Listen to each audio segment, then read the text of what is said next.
Et ce soir, particulièrement, donc, nous sommes dans l'évangile de Luc, au chapitre 2. Évangile de Luc, chapitre 2, et nous allons lire à partir du verset 25. Le titre de ce message, particulièrement concernant Siméon, nous allons parler de la prophétie. La prophétie, c'est une prophétie, la prophétie de Siméon. Luc, chapitre 2, verset 25. Et voici, il y avait à Jérusalem un homme appelé Siméon. Cet homme était juste et pieux. Il attendait, notez le verbe, il attendait la consolation d'Israël. Et l'Esprit Saint était sur lui. Il avait été divinement averti par le Saint-Esprit qu'il ne mourrait point avant d'avoir vu le Christ du Seigneur. Il vint au temple poussé par l'Esprit. Et comme les parents apportaient le petit enfant, Jésus, pour accomplir à son égard ce qu'ordonnait la loi, Siméon, il le reçut dans ses bras, bénit Dieu et dit: maintenant, Seigneur, tu laisses ton serviteur s'en aller en paix, selon ta parole. Car mes yeux ont vu ton salut, salut que tu as préparé devant tous les peuples, lumière pour éclairer les nations, donc les païens, et gloire d'Israël, ton peuple. Joseph et sa mère étaient dans l'admiration des choses qu'on disait de lui. Siméon les bénit et dit à Marie, sa mère: voici, cet enfant est destiné à amener la chute et le relèvement de plusieurs en Israël et à devenir un signe qui provoquera la contradiction. Et à toi-même, une épée te transpercera l'âme, afin que les pensées de beaucoup de cœurs soient dévoilées. Amen. Seigneur, nous voulons te bénir, nous voulons te glorifier. Merci, Seigneur, pour le livre saint. Merci pour cette boussole dans un lieu obscur. Nous voulons te glorifier pour la révélation de ta parole. Merci pour l'exemple de ce vieillard, Seigneur. Nous voulons suivre ses pas. Nous voulons suivre son exemple et ses traces. Car tu es un Dieu merveilleux. Aide-nous, Seigneur, nous aussi à attendre du haut des cieux, celui que tu m'as envoyé, Seigneur, notre Sauveur, notre Seigneur, le roi de tous les rois, le Seigneur de tous les rois, celui qui possède le nom au-dessus de tous les noms qui peuvent se nommer dans ce siècle-ci et dans le siècle à venir.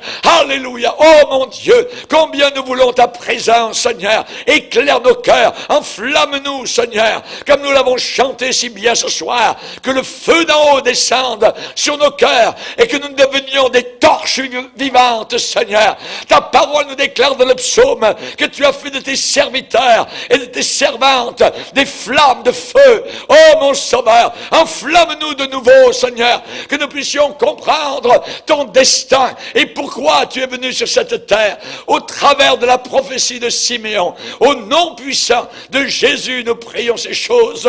Amen. Et tout le peuple dit Amen. Gloire à Dieu. On peut s'asseoir, frères et sœurs. Alléluia. Gloire au Sauveur. Gloire à Jésus. Alléluia. Quelle joie de le servir. Quelle joie d'être au bénéfice ce soir de sa puissante parole. Alléluia. Gloire à Dieu. Siméon, vous voyez, eh bien, nous avons Siméon et aussi nous avons une vieille dame. Une vieille dame, donc, qui était âgée de 84 ans. Et qui, elle aussi, à Jérusalem, dans les parvis du temple, se trouvait donc là, quelque part, avec Siméon. Mais ce soir, nous allons parler particulièrement de Siméon. Et évidemment, Siméon était un homme pieux, nous dit la parole de Dieu. Il était particulièrement, je dirais, rempli d'amour envers les Saintes Écritures.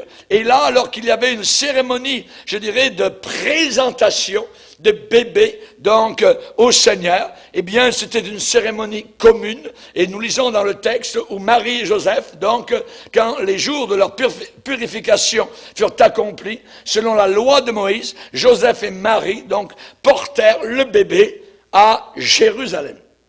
Pourquoi? Pourquoi ils l'ont amené au temple?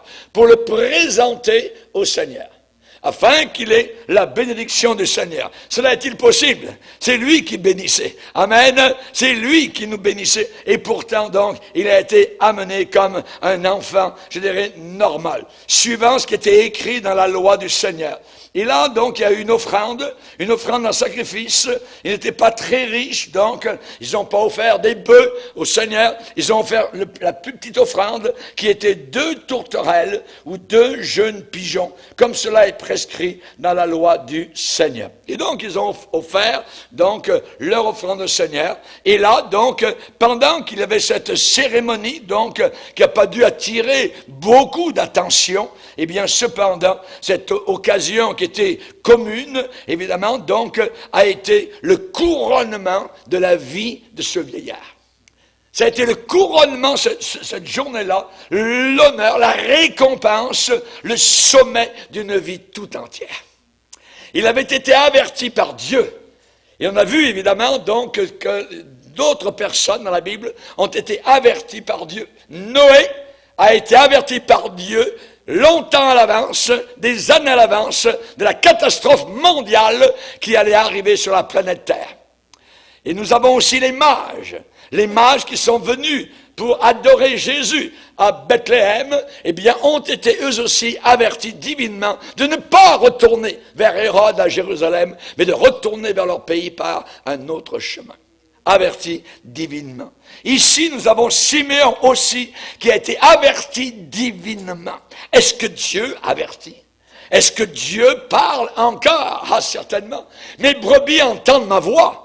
Et aux églises de l'Apocalypse, il est dit que celui qui a des oreilles entende ce que le Saint-Esprit dit aux églises.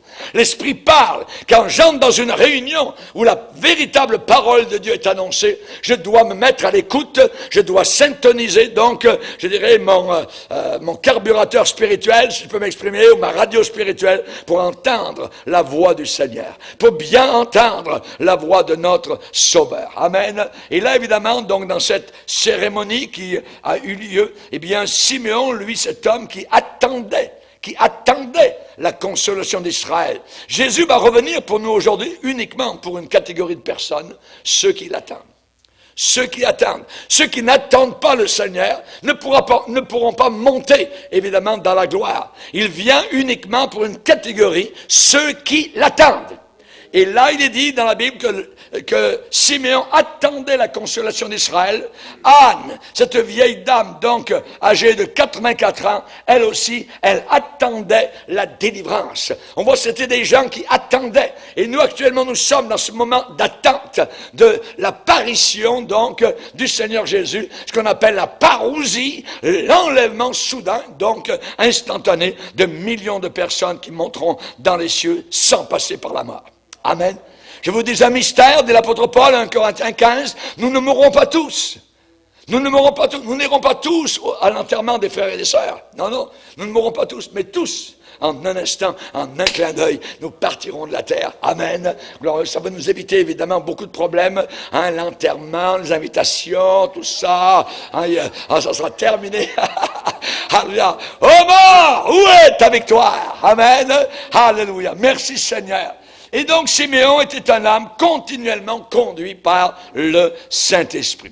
Et là, nous voyons dans la parole de Dieu que cette journée-là, le Saint-Esprit l'a dirigé à monter au temple. Amen.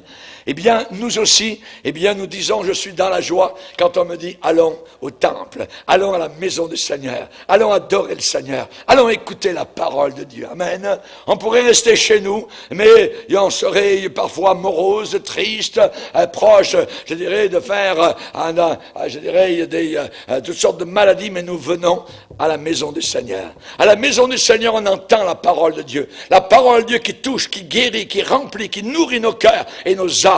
Cette parole nous vivifie. Ce n'est pas une fatigue. Les gens païens ne comprennent pas que nous ayons 2 réunions chers amis, dans l'église primitive, ils avaient aussi 2 réunions le dimanche, premier jour de la semaine. Et on va le voir dans la prochaine conférence que je suis en train de préparer sur les 2000 ans d'histoire de l'église. C'est merveilleux, ça me fait beaucoup de bien donc de revoir ces choses-là, amen, et de préparer cette conférence du mois de février où nous verrons donc l'histoire, donc grosso modo, de l'église sur 2000 ans. Je suis dans la joie quand on me dit « Allons à la maison du Seigneur ». Et là, ici, Siméon, eh bien, il est dit qu'il est monté au temple, poussé par le Saint-Esprit. Poussé, il y a quelque chose qui nous pousse à venir à la réunion, à venir, c'est l'Esprit de Dieu, amen, alléluia, l'Esprit de Dieu le dimanche matin, il me dit, hey, réveille-toi, lève-toi, ainsi de suite, et si nous voulons rester, non, on est tourmenté, non, ma place est à l'église, je ne peux pas rester là, et là, évidemment, donc, il y a, donc, cette poussée spirituelle par le Saint-Esprit qui me dit, réveille-toi. Et si on ne veut pas se réveiller, le Seigneur est capable de nous donner un petit coup de pied, donc pour nous envoyer donc en dehors du lit, lève-toi, amen, et prépare-toi pour aller à la réunion, écouter la parole de Dieu. Alléluia. Merci Seigneur, notre Dieu est bon, amen. Qu'est-ce qu'il est dit par rapport à Simeon? C'est un homme de l'esprit. C'est un homme de l'esprit. Il est dit, l'Esprit Saint était sur lui. L'Esprit Saint était sur lui. Ça veut dire qu'il était loin du Saint-Esprit. Ensuite, il avait été divinement averti par le Saint-Esprit. Encore là. Ça veut dire que c'était un homme qui était enseigné par l'Esprit de Dieu. Ensuite, on a vu poussé par l'Esprit de Dieu. Donc, ça veut dire qu'il est guidé, il est dirigé par le Saint-Esprit et il a prophétisé par le Saint-Esprit. Il a béni Dieu et il a déclaré, maintenant Seigneur, tu peux laisser ton serviteur s'en aller en paix. Mes yeux ont vu ton salut. Alléluia. Et il l'avait dans les bras. Le salut, c'était une personne. Le salut, ce n'est pas une religion. Le salut, ce n'est pas aller dans le fleuve du Gange. Le salut, ce n'est pas aller à Lourdes. Le salut, ce n'est pas faire un pèlerinage quelque part. Le salut, c'est une personne. Amen. C'est Jésus-Christ qui est le salut du monde.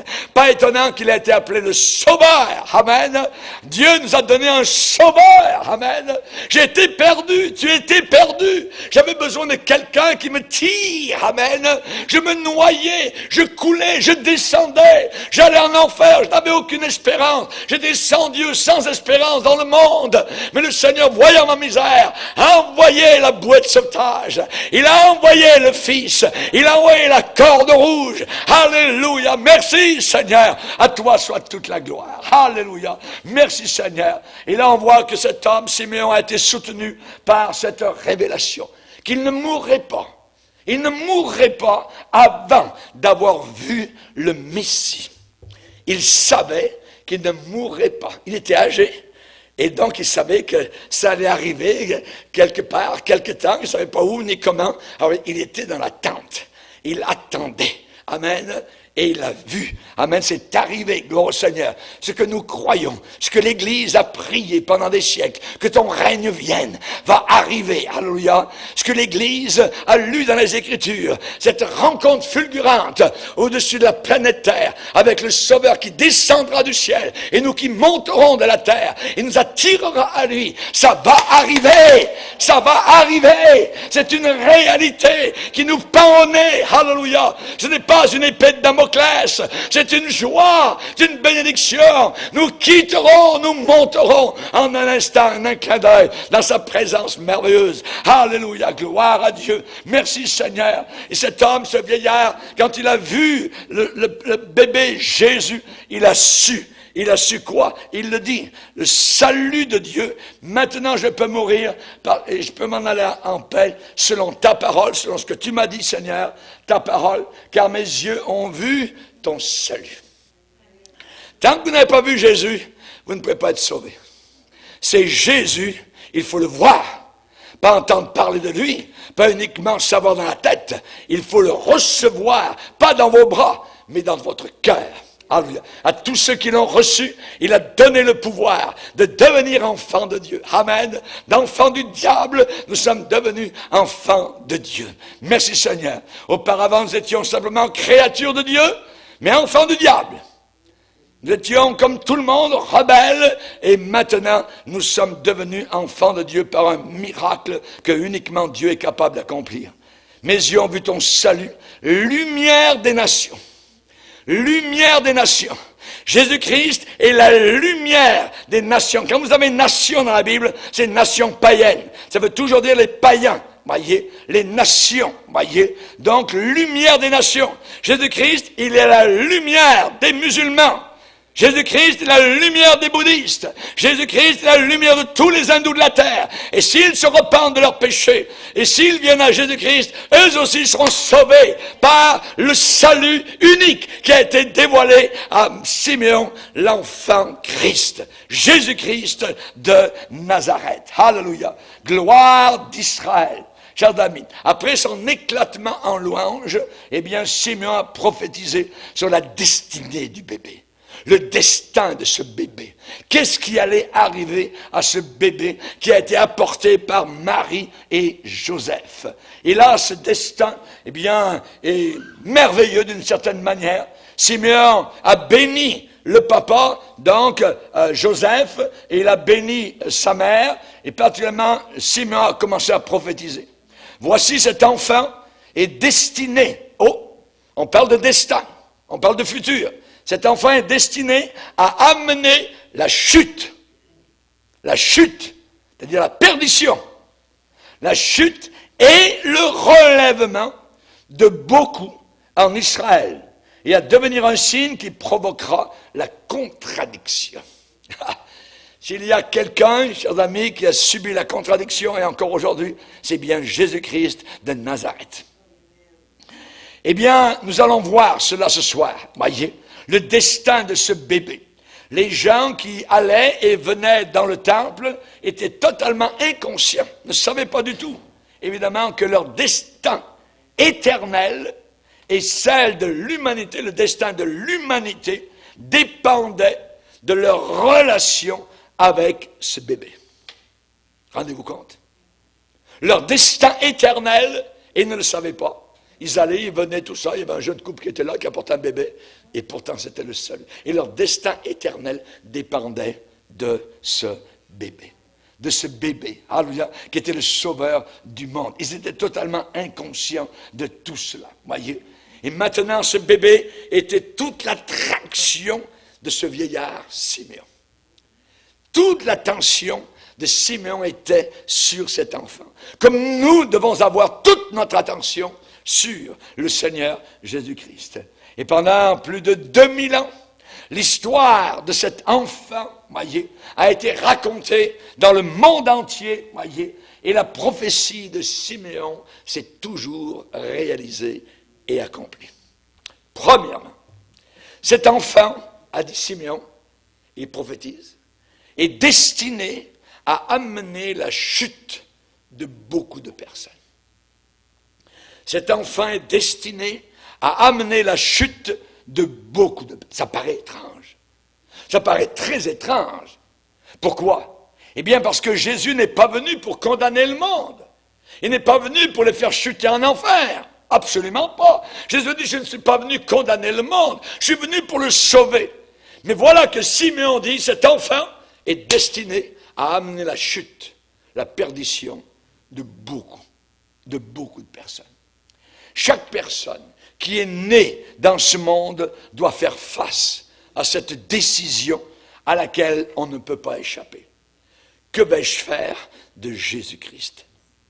Que vais-je faire de Jésus-Christ? Vous savez, Pilate, quand il a fait venir le plat d'eau qui se lavait les mains, il avait dit juste quelques moments auparavant, ce Jésus, par la foule, ce Jésus qui est là, il était lié à une couronne d'épines, le sang partout, tout ça, il avait été battu, les joues étaient gonflées, l'œil était complètement à l'envers, ainsi de suite. Et il a dit devant la foule, que vais-je faire de Jésus? Réponse, crucifie-le! Rendez-vous compte. Rendez-vous compte. Que vais-je faire de Jésus-Christ? Que vas-tu faire de Jésus? C'est la question. Tout est emballant pour l'éternité par rapport à cette question et à ce point d'interrogation. Que vais-je faire de Jésus-Christ? Le rejeter, c'est la chute. C'est la chute. Et cette loi spirituelle ne peut pas être annulée. Absolument pas. Quand Siméon a déclaré « Cet enfant est destiné à amener la chute de beaucoup », ce mot « chute », eh bien c'est le même mot que l'on trouve dans la parabole que Jésus a racontée dans les deux maisons. Les deux maisons, l'une bâtie sur le sable, l'autre bâtie sur le roc. Celle qui était bâtie sur le sable, quand est arrivée la tempête, il est dit sa ruine a été grande. C'est le même mot. Sa chute, sa ruine a été grande. Ce mot, chers amis, chute, Jésus va amener la chute de beaucoup de personnes. Ça veut dire une chute. Il va amener une ruine. Il va amener une tombée, un renversement, un éboulement dont on ne se relèvera pas. C'est terrible. Cet enfant est destiné à amener la chute de beaucoup de personnes. Jean-Baptiste a parlé de Jésus. Lui aussi a prophétisé. Et il a dit à des gens religieux, ne prétendez pas dire en vous-même, nous sommes religieux, nous allons au temple, nous avons ceci, nous faisons partie de telle dénomination. Non. Il a dit, produisez donc les fruits dignes de la repentance. Produisez. Il faut qu'il y ait du fruit de repentance dans nos cœurs et dans nos vies. Et Jean-Baptiste a parlé du Sauveur, il a dit, il a son vin à la main, V-A-N. Il a son vin à la main. Il nettoiera son air, A-I-R-E. Il amassera le blé dans son grenier, mais il brûlera la paille dans un feu qui ne s'éteint point. Dans un feu qui ne s'éteint pas. Le psaume 1er nous dit que les méchants sont comme la paille. C'est pas très lourd, c'est très léger. Comme la paille que le vent dissipe.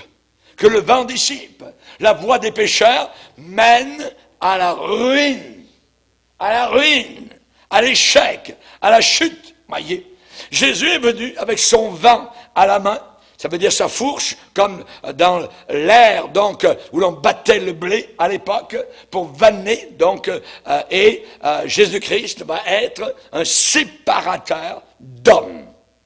Un séparateur d'hommes, parce qu'avec lui, il n'y a pas de terrain neutre. Ou bien les gens sont des boucs, ou bien les gens sont des brebis, ou bien ils sont perdus, ou bien ils sont sauvés, ou bien ils font partie du blé, ou bien ils font partie de la paille. Et Jésus a un message qui divise la race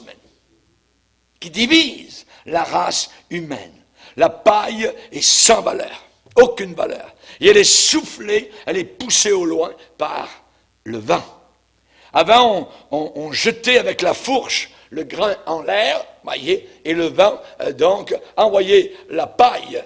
Donc, on choisissait un endroit où il y avait beaucoup de vent, où il y avait un tirage de vent particulier. Et là, donc, en levant, je dirais, donc, le blé, la paille s'en allait et le blé, le grain tombait, donc, par terre. Jésus a dit qu'il fera exactement la même chose. Chers amis, quand les hommes tournent le dos à Jésus-Christ, eh bien, ils sont totalement éloignés de sa présence. Et ils sont mûrs pour le jugement. Pour le jugement. Jésus a déclaré qu'il serait aussi semblable à celui dont on détourne le visage. Ceux qui se détournent de la parole de Dieu, ceux qui ne veulent pas écouter la parole de Dieu, alors se tournent vers le néant, se tournent vers la chute, se tournent vers la ruine, voyez. Et on sait que le Père a donné au Fils, je dirais, le pouvoir de juger, le pouvoir de condamner, parce qu'il est Fils de l'homme. Ça veut dire parce qu'il est venu sur la terre. Il est venu parmi nous, il comprend la terre. Personne ne pourra devant son trône dire un jour, tu ne peux pas me comprendre, tu n'es jamais venu sur la terre, tu n'as jamais souffert. Peut-être que le Seigneur repassera sous leur regard ce qui s'est passé à Golgotha et à la croix du Calvaire. Le sang, la souffrance, il a été battu, il a été flagellé, mis à nu, totalement cloué sur une croix pour mes péchés. Chers amis, c'est quelque chose d'inimaginable et de merveilleux. Ce ne sera pas le petit Jésus, mais il sera le lion de Juda. Le lion de Juda. Il est dit dans Matthieu 25 qu'il séparera les uns d'avec les autres. Il séparera les uns d'avec les autres. Il sera assis pour juger. Et les pécheurs devront faire face au lion. Au lion. Au lion. Non plus à l'agneau, mais au lion. Il séparera les uns d'avec les autres. Et ceux qui ont foulé à leurs pieds le sang de Jésus seront eux-mêmes foulés sous le pied du lion. Imaginez. Moïse a déclaré un jour, le Seigneur votre Dieu vous suscitera d'entre vos frères un prophète. Et moi je mets un P majuscule à ce mot prophète. Le Seigneur Dieu vous suscitera d'entre vos frères un prophète comme moi. Vous l'écouterez dans tout ce qu'il vous dira. Quiconque n'écoutera pas ce prophète sera exterminé. Exterminé. Ex, ça veut dire hors de. Exterminé du milieu du peuple.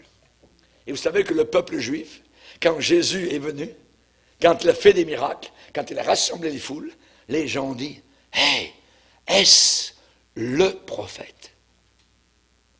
Est-ce le prophète? » Ils attendaient un prophète, le prophète. Lisez avec moi, dans Jean, évangile de Jean, chapitre 6,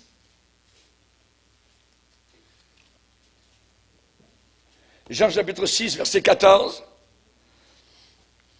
Ces gens, ayant vu le miracle que Jésus avait fait, disaient, celui-ci est vraiment le prophète qui doit venir dans le monde. Et Jésus, sachant qu'ils allaient venir l'enlever pour le faire roi, se retira de nouveau sur la montagne, lui seul. Celui-ci est vraiment le prophète qui doit venir. Un peu plus loin, regardez Jean chapitre 7 et au verset 40. Jean chapitre 7, verset 40. Des gens de la foule, ayant entendu ces paroles, disaient, celui-ci est vraiment le prophète. Amen. Il est vraiment celui que Moïse a déclaré qui viendrait. Et qu'est-ce que Moïse avait dit sur ce prophète qui devait venir? Quiconque n'écoutera pas ce prophète sera exterminé du milieu du peuple. Mais ce sont des paroles très fortes. Ce sont des paroles très très fortes, voyez. Mais c'est le choix de chaque homme. Nous avons tous entre nos mains, eh bien, la possibilité de choisir. Jésus ou la destruction. C'est le choix. Jésus ou la destruction. Cet enfant est destiné à amener la chute de beaucoup. La chute de beaucoup. Tous ceux qui refusent sa miséricorde, tous ceux qui refusent le pardon à la croix du calvaire, eh bien tous ces gens-là tomberont et leur perte sera irréversible, irréparable, irrévocable. Quelque chose d'inimaginable. Alors, quelle est la question? La question qu'on doit se poser, est-ce que je veux être brisé ou écrasé? Il y a une différence entre ces deux verbes. Quand je suis venu au Seigneur, j'ai été brisé.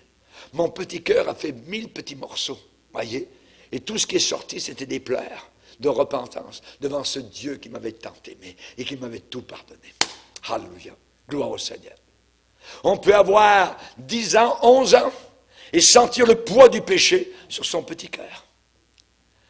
Chers amis, on ne peut pas aller au ciel sans passer par la repentance. C'est la repentance. La Bible parle de Jésus. Et Jésus est décrit aussi sous un aspect de pierre, comme une pierre. Comme une pierre, oui. Et il est dit que cette pierre particulière qui est Jésus, celui qui tombera sur cette pierre s'y brisera. Mais celui sur qui cette pierre tombera sera écrasé. Il y a une différence. Est-ce que nous voulons être brisés ou être écrasés? Matthieu 21, verset 44. Brisé ou écrasé. Lisez avec moi dans l'épître de Pierre. L'épître de Pierre. Première épître de Pierre, 2e chapitre. Et là, il est écrit, verset 4, approchez-vous de lui De qui? De Jésus. Pierre vivante, rejetée par les hommes, mais choisie et précieuse devant Dieu. Regardez verset 6.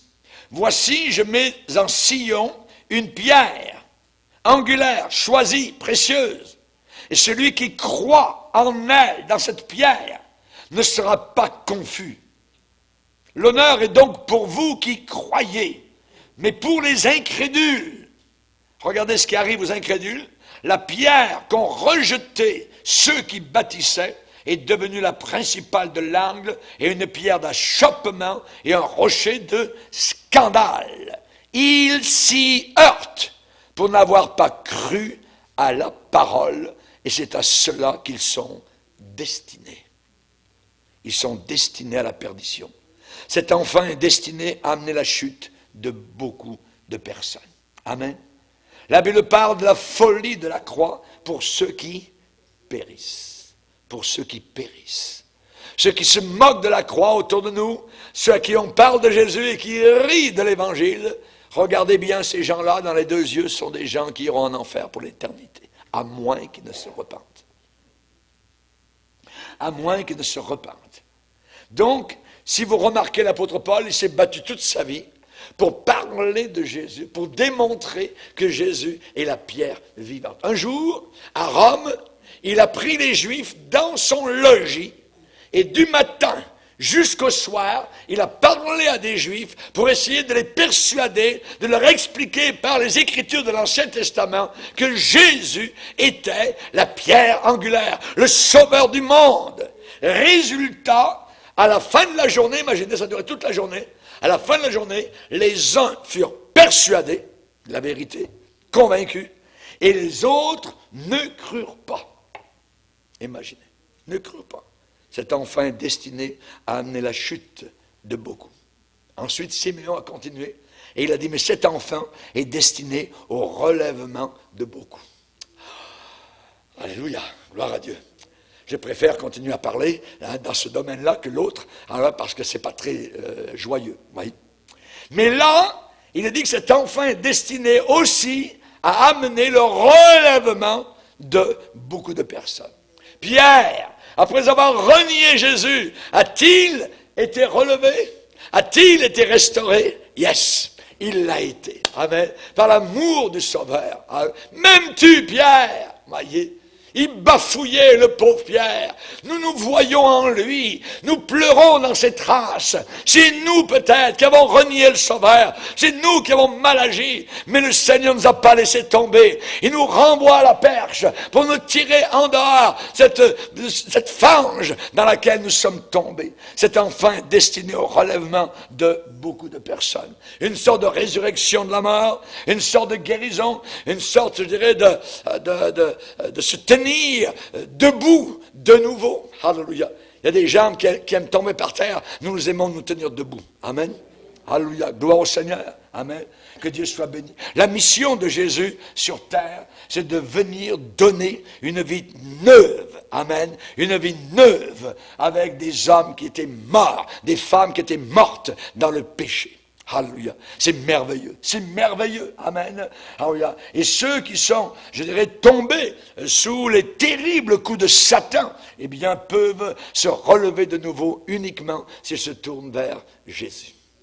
En se tournant vers le Seigneur. Est-ce que l'on tombe, a posé la question Jérémie, sans se relever? Est-ce que l'on tombe sans se relever?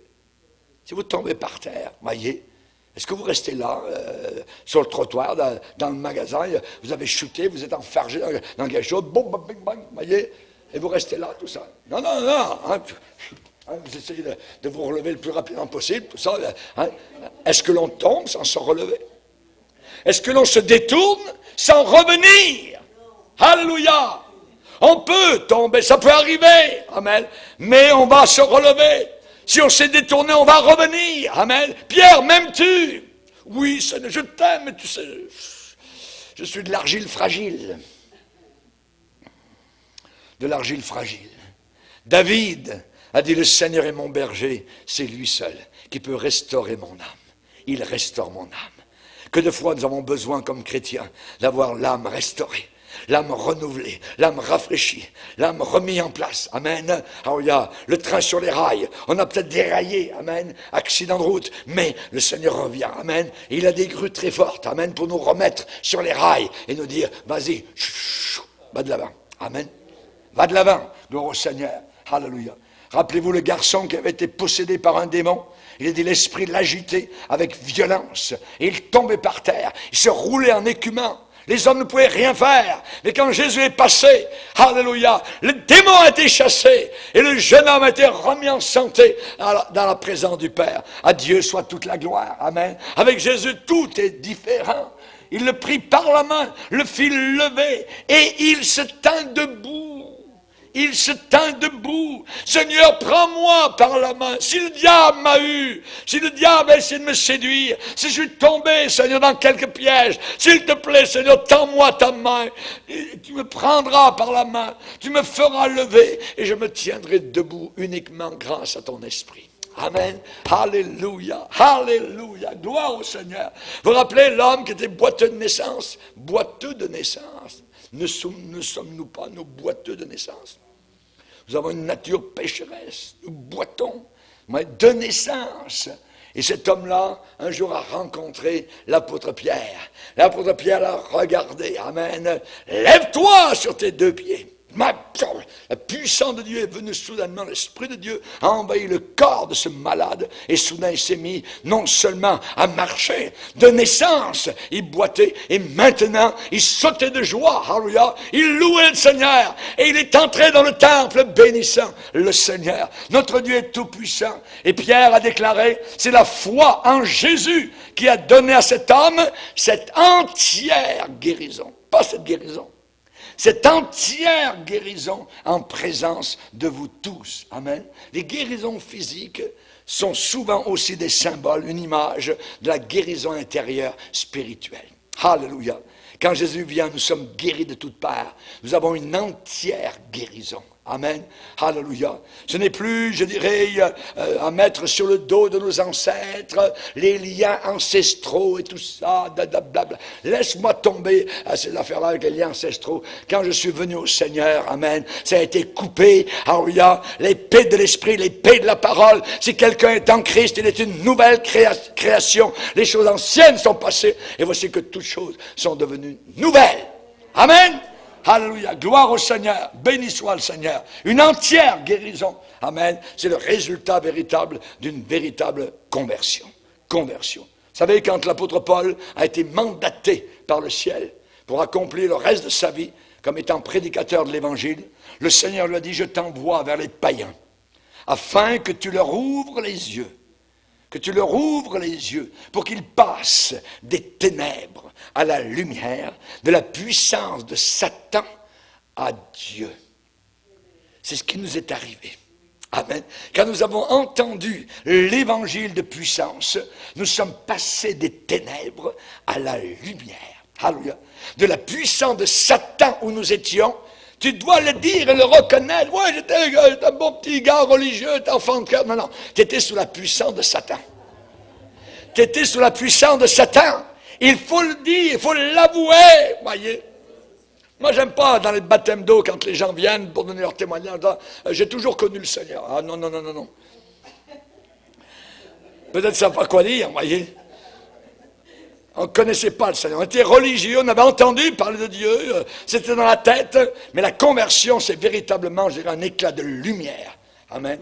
Quand Pascal, le mathématicien français, amen, très connu, a eu cette rencontre une nuit avec le Seigneur, a déclaré, il l'a écrit, c'est un génie cet homme-là, en point de vue mathématique, il a dit, lumière, lumière, lumière. Dieu s'est révélé à son cœur. Amen. Quand tu es sauvé, c'est la lumière qui envahit ta vie. Tu passes des ténèbres à l'admirable lumière du Seigneur, de la puissance de Satan, l'obscurité à Dieu. Alléluia. Merci Seigneur. C'est un changement complet dans toutes les directives de ta vie. Amen. Lorsque tu es converti. Merci Seigneur. Alléluia. Gloire au Seigneur. Lui, l'apôtre Paul, qui auparavant, je dirais, était religieux, croyait en Dieu, disait des prières à Dieu, lisait la Bible. Imaginez, certainement, il la connaissait. C'était un gars qui faisait partie du Sanhédrin à Jérusalem. Lui, c'est ce renard qui ravageait véritablement la vigne du Seigneur, soudain, en est devenu le gardien. Il n'y a que Dieu qui est capable de faire ça. Amen. Alléluia. Que Dieu soit glorifié. Merci Seigneur. Quel contraste. Quel contraste. Lumière, ténèbres. Ténèbres, lumière. Satan, Dieu. Amen. Désordre, ordre. Impureté, pureté. Maï. Rahab, la prostituée à Jéricho, une femme de Dieu. Propre et pure, comme une jeune fille peut l'être. Alléluia. C'est merveilleux. C'est merveilleux. Amen. En plus de cela, dans la généalogie de Jésus, le nom de Rahab est inscrit là. Rahab la prostituée. Merci Seigneur. Est-ce possible? Est-ce possible? Notre Dieu nous étonne. C'est ça le pardon. C'est ça la foi. Ça nous dépasse. C'est la grâce de Dieu. Dieu peut-il tout pardonner, nous dit le cantique? Oh yes. Il pardonne tout. Amen. S'il a pardonné à Manassé, relisez l'histoire du roi Manassé, abominable. Il a offert des centaines de bébés à Satan. Et il a été pardonné, on va le voir au ciel. Est-ce possible? Est-ce possible? Oui. Par la puissance de Dieu. Chers amis, aujourd'hui, il y a du désespoir dans le monde. Il y a un nuage de peur, mais il y a quelqu'un qui délivre. Il est là. Amen. Il est venu. Il est venu. Et le monde ne peut plus être comme s'il n'était pas venu. Il est venu. Alléluia. Gloire au Seigneur. Et c'est la raison pour laquelle il est venu à Bethléem, pour nous sauver, pour nous délivrer. Alléluia. Et ensuite, Siméon a dit non seulement cet enfant est destiné à amener la chute de beaucoup, non seulement cet enfant est destiné au relèvement de beaucoup de personnes, mais aussi il va devenir un signe qui provoquera la contradiction. Est-ce que ça s'imbrique dans votre vie, votre genre de témoignage? Vous êtes contredit à longueur d'année, où les païens ou les gens religieux autour de vous vous contredisent. J'avais l'autre jour, la semaine passée, une dame qui est venue, qui a fait de la théologie catholique, voyez. Elle est venue 2-3 fois, tout ça. Elle s'avançait dans l'assemblée, elle se mettait à genoux dans l'allée principale, voyez, devant la croix ici, tout ça. Je pensais que c'était un lieu catholique, une petite cathédrale, voyez. Ensuite, je la voyais dans son bain, elle faisait le signe de la croix, tout ça. Là. Alors j'ai dit, oui, mais ça ne correspond pas véritablement aux chrétiens sauvés par la grâce de Dieu.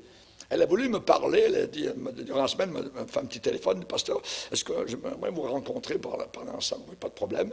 Donc, on s'est rencontrés dans le bureau, tout ça. Et finalement, elle est sortie la tête basse, tout ça. Et elle dit, je pensais que, mais vous n'êtes pas écuménique, tout ça. Je pensais qu'aujourd'hui, vous devriez aimer toutes les religions et aimer les témoins de Jéhovah. Il faut aimer les Mormons, il faut aimer tout le monde, tout ça. Je dis, c'est la vérité qui fait la différence. C'est la vérité. On ne peut pas, voyez, on ne peut pas accepter. On aime tout le monde, c'est vrai. Tout le monde est pécheur. Mais nous ne pouvons pas accepter les faux prophètes. Nous ne pouvons pas accepter ceux qui contredisent la parole de Dieu, qui se servent de la Bible et viennent à vos portes pour vous dire que Jésus n'est pas Dieu. Impossible. Et je l'ai lu dans l'épître de Jean. Elle dit, j'ai lu la Bible depuis que je suis petite fille, tout ça. Oui, mais vous ne l'avez pas bien lu, tout ça. Parce que la Bible dit, il n'y a que Jésus qui sauve. Il n'y a que Jésus, il n'y a pas d'autre endroit, voyez. Et je le dis, j'ai lu dans la 3e épître de Jean, où il est dit, si quelqu'un va plus loin que la doctrine de Christ, il n'a ni le Fils, ni le Père. Où est-ce que c'est écrit ça? Elle m'a dit. Ouais. Ah, mais je dis, regardez, vous avez lu votre Bible depuis votre enfance, mais vous n'avez pas bien lu ça. Mais il faut bien connaître la parole de Dieu. Nous avons besoin, évidemment, de savoir que le Seigneur sera un objet jusqu'à la fin de contradiction. C'est Simeon qui nous le dit. Il deviendra un signe qui provoquera la contradiction. En dépit de sa mission pour sauver, eh bien, Jésus est haï dans le monde. Il amène l'hostilité, il amène la haine, il divise les familles. Il dit, je ne suis pas venu apporter la paix sur la terre, mais la division. Dans une famille, il y aura une division entre un père et une mère, entre une femme et son épouse, à cause de moi. À cause de moi. Et celui qui aime ses enfants, sa femme, son père, son mari, plus que moi, n'est pas digne de moi. Donc, c'est une contradiction. Contradiction. La lumière est venue chez les siens l'ont reçue? Non, ne l'ont pas reçue. Ne l'ont pas reçue. Mais à tous ceux qui l'ont reçu, nous sommes devenus enfants de Dieu. Alléluia. Gloire au Seigneur. On sait que Hébreux chapitre 12 nous dit que Jésus a subi sur la terre une si grande opposition de la part des pécheurs. Une si grande opposition de la part des pécheurs. Dans les Actes des Apôtres, on nous parle du christianisme débutant et il est parlé de cette secte qui rencontre partout de l'opposition. De l'opposition. C'est pas d'aujourd'hui. C'est pas d'aujourd'hui. Et c'est pas fini cette histoire. Tant que nous serons sur la terre, Jésus, selon la prophétie de Siméon, provoquera la contradiction. La contradiction. Amen. Même après son retour, je dirais, au ciel, son nom, le nom de Jésus, a été moqué, ridiculisé, pris en dérision, blasphémé par les forces de ténèbres. Ce sont les démons qui haïssent Jésus. Qui haïssent Jésus. Moi, j'étais même pas encore sauvé, mais dans le pays d'où je viens, en France, il y avait quelque chose qui me faisait mal au cœur chaque fois que j'entendais, c'était quand les gens blasphémaient. Quand les Français blasphèment, c'est le nom de Dieu. Je ne pouvais pas supporter cette chose-là. Ici au Québec, c'est Christ, voyez. C'est toujours les forces diaboliques qui travaillent, donc qui veulent contredire, voyez, la personne du Sauveur Jésus-Christ. Alléluia. La Bible déclare qu'un jour Jésus, donc dans le temple à Jérusalem, des aveugles et des boiteux sont approchés de lui dans le temple. Il les guérit. Des aveugles et des boiteux. Il les guérit. Merveilleux. Mais les gens religieux qui étaient là dans le temple, les principaux sacrificateurs et les scribes, ceux qui utilisent leurs plumes pour écrire contre Dieu, voyez, nous on reçoit avec mon épouse des emails, parfois c'est 3 kilomètres de long, voyez.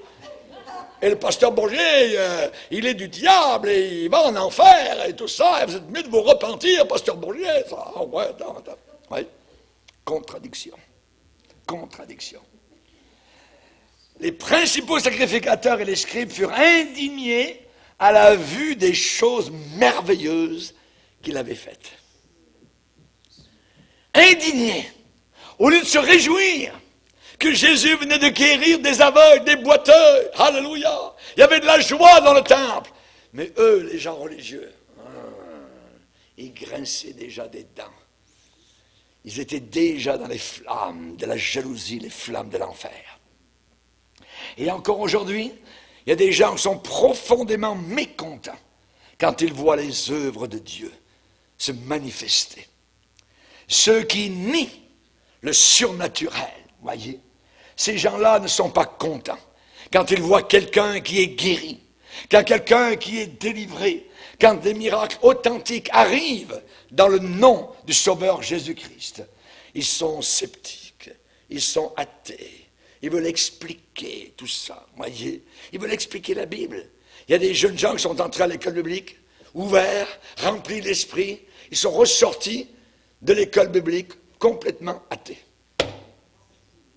Ils pouvaient expliquer comment la mer s'était ouverte et quasiment comment que les Israélites avaient pris des bottes, tout ça, pour traverser la mer et c'était plat de tout bord de côté. Mais ils veulent expliquer les miracles. La Bible dit qu'il y avait deux murailles, voyez, de chaque côté, qui tenaient debout, des murailles non pas de pierre, voyez, non pas de fer, des murailles d'eau. Dieu est capable de faire tenir, voyez, sur des centaines de mètres et des kilomètres, s'il le veut, des montagnes d'eau. Mais aujourd'hui, on veut expliquer toutes choses. La Bible dit, voici les miracles qui accompagneront ceux qui auront cru. Ceux qui auront cru. Ceux qui ne croient pas ne verront pas de miracle. Ceux qui croient dans la parole de Dieu. Rappelez-vous qu'est-ce que l'ange Gabriel se tient devant le grand Dieu de l'éternité, a déclaré à un homme incrédule, le père, le papa de Jean-Baptiste, parce que tu n'as pas cru, tu deviendras muet. Est-ce que le père a été muet? Oh oui, muet. Et il y a des gens qui sont muets devant les œuvres de Dieu, devant la puissance de Dieu. La Bible dit, voici les miracles accompagneront ceux qui auront cru. Ils chasseront les démons, ils parleront de nouvelles langues, ils imposeront les mains malades, les malades seront guéris. Ces gens-là ne voient jamais ces miracles. on leur explique, leurs théologiens, leurs pasteurs, que cela a été fini au 1er siècle. C'est terminé. Plein de miracles aujourd'hui. Chers amis, la Bible dit que Jésus-Christ est le même, hier, aujourd'hui, éternellement. Qu'est-ce qu'il faisait avant? Des miracles. Relisez vos évangiles. Des miracles à l'appel. En veux-tu, en voilà. Et Jésus, est-ce qu'il a changé? Non. Aujourd'hui encore, il voudrait faire encore des miracles en masse pour montrer sa gloire, son amour, son pardon et sa miséricorde. Amen. Alléluia. Chers amis, vous rappelez, alléluia, que ceux qui nient le surnaturel, eh bien, ne peuvent pas voir des miracles arriver dans le nom de Jésus. Ils sont agnostiques, ils sont athées, ils sont sceptiques et ils changent facilement de visage lorsqu'ils sont confrontés avec les résultats de l'Évangile. Avec les résultats de l'Évangile. À l'île Maurice, où j'ai prêché l'Évangile de Dieu, il y avait un missionnaire français, à une époque, à peu près 40 ans. Et le Seigneur, au travers de son ministère, accomplit tous les miracles de la Bible. Les aveugles, les paralytiques, les cancéreux, tout ce que vous voulez, tous les miracles. À un moment donné, les foules se pressaient sur un terrain vague, et il restait dans une petite voiture, et il mettait la main sur les vitres de chaque bord, et les foules venaient passer autour de la voiture, toucher les mains au travers de la vitre du prédicateur, et tous les malades étaient guéris. L'île a été bouleversée par l'Évangile. Cela a créé, je dirais, le départ de centaines d'assemblées au travers donc de l'île Maurice. Le prédicateur a été haï, repoussé, et le gouvernement l'a chassé de l'île en lui disant qu'il ne pouvait plus jamais revenir sur cette île. Et pendant qu'il y avait des miracles à l'appel, voyez, qui se passaient sur ce terrain vague, juste à quelques distances, il y avait un lieu catholique. Et du haut des fenêtres catholiques, les prêtres criaient à la foule, « Ce sont des faux prophètes, n'y allez pas !» Alors que Dieu était en train d'agir avec puissance et avec gloire. La jalousie. Ça a toujours été la jalousie. Lisez avec moi dans la parole de Dieu. Actes chapitre 5, verset 17.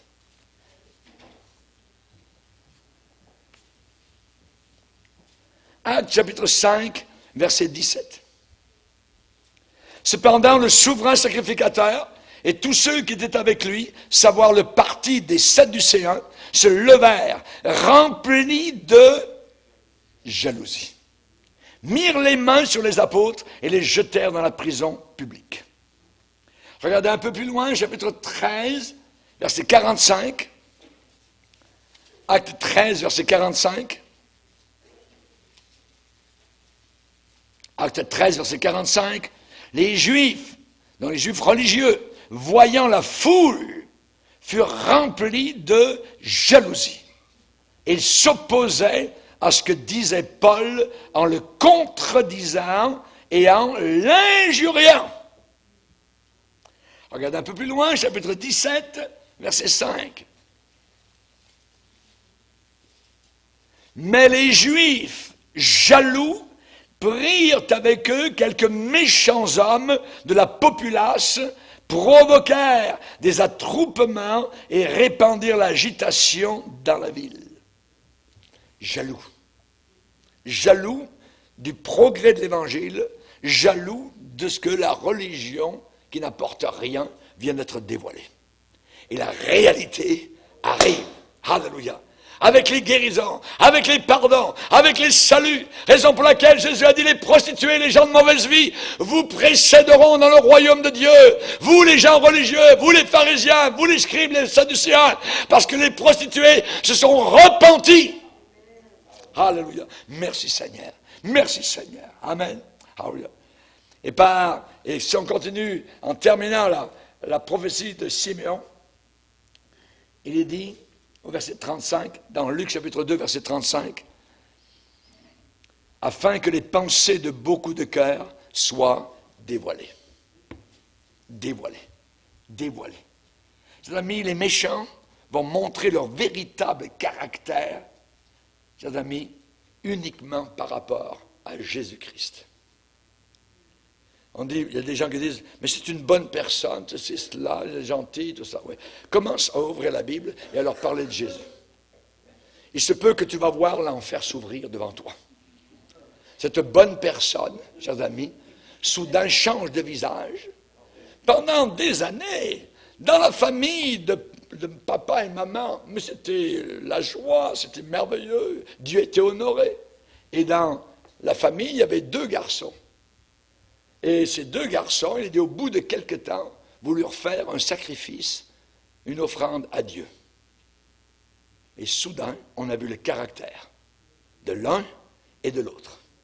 Au bout de quelque temps, et j'aimerais vous dire que vers la fin des temps, nous allons voir le caractère des véritables chrétiens et de ceux qui sont, je dirais, des loups avec des peaux de brebis. Nous allons les voir au bout d'un certain temps. Le Caïn levait la main sur Abel. Hey! Certainement, Caïn, si tu agis bien, tu relèveras la tête. Pourquoi ton visage? Le visage parle, le visage est le miroir de l'âme. Vous confrontez certaines personnes avec l'Évangile et le visage, soudain, tombe comme une vitre cassée. Soudain, vous voyez la vraie personne. La haine. Ça devient froid. Ça devient glacial, parce que vous commencez à parler des choses véritables de l'enfer et du ciel. Voyons, Dieu est bien trop bon, blablabla, ainsi de suite, voyez. Et là, la haine, là, vous êtes méchants, vous n'avez pas d'amour, voyez. Un jour, j'ai confronté 2 Mormons qui étaient dans l'assemblée. 2 Mormons. Et je les ai vus, on les reconnaît, parce qu'ils sont toujours la cravate bleue, tout ça, la chemise blanche, tout ça. Là. Ah, je les dis, il y a 2 Mormons. Alors, moi, dans mon cœur, comme prédicateur, je dis, attends, au travers de la prédication, tout ça, on va amener le sujet là-dessus. Et soudain, au travers de la prédication, je dis, exactement comme ce soir, dans la réunion, vous avez 2 Mormons qui sont là, 2 loups qui sont là. Et là, ils ont commencé à bouger. Donc, pour dévoiler les loups, tout ça, voyez. Et vous savez comment ils sont sortis? En disant, si c'est ça l'amour de Dieu, blablabla, et ainsi de suite. Je dis, oui, sors d'ici. Chers amis, nous avons besoin, évidemment, donc, de savoir, quand on les confronte avec la parole de Dieu, ce sont des gens qui se tapissent comme des vipères, vous voyez. Ici, on n'a pas, évidemment, ce discernement, tout ça, puis on est juste un bisou, l'amour, tout ça, vous voyez. Aimez-vous les uns les autres, tout ça. Le diable se sert, évidemment, de versets comme cela pour, évidemment, faire du gravage. C'est la parole de Dieu. Nous nous aimons les uns les autres, mais sur la base de la vérité. Amen. Que Dieu soit béni. Alléluia. Seigneur, nous sommes devant toi et nous voulons te glorifier. Merci pour ta bonté et ta grâce, Seigneur, d'éclairer nos lanternes, Seigneur, et que nous puissions te servir avec joie, te bénir dans l'allégresse de nos cœurs. Nous qui étions dans les ténèbres, nous qui servions Satan auparavant, faire face à l'opposition, Seigneur. Aide-nous à monter au créneau, Seigneur, pour vaincre l'ennemi, Seigneur. Aide-nous à être des sentinelles vigilantes, Seigneur, dans ces derniers jours. Garde-nous du mal, garde-nous des fausses doctrines, des faux docteurs, Seigneur, que nous puissions te servir, Seigneur, avec authenticité. Toi, le grand Dieu vivant, le Dieu tout-puissant, Seigneur, tu as agi avec nous avec miracle, Seigneur. Nous sommes ce que nous sommes aujourd'hui grâce à toi. Nous ne serions pas là aujourd'hui, Seigneur, si ce n'était pas toi qui avais agi. Tu t'es révélé un jour dans nos cœurs. Tu as lancé ta lumière depuis le ciel et tu nous as tendu la main. Merci, Seigneur. Dans le nom de Jésus, ton Fils. Amen. Et tout le peuple dit Amen. Gloire à Dieu. On peut se lever, frères et sœurs.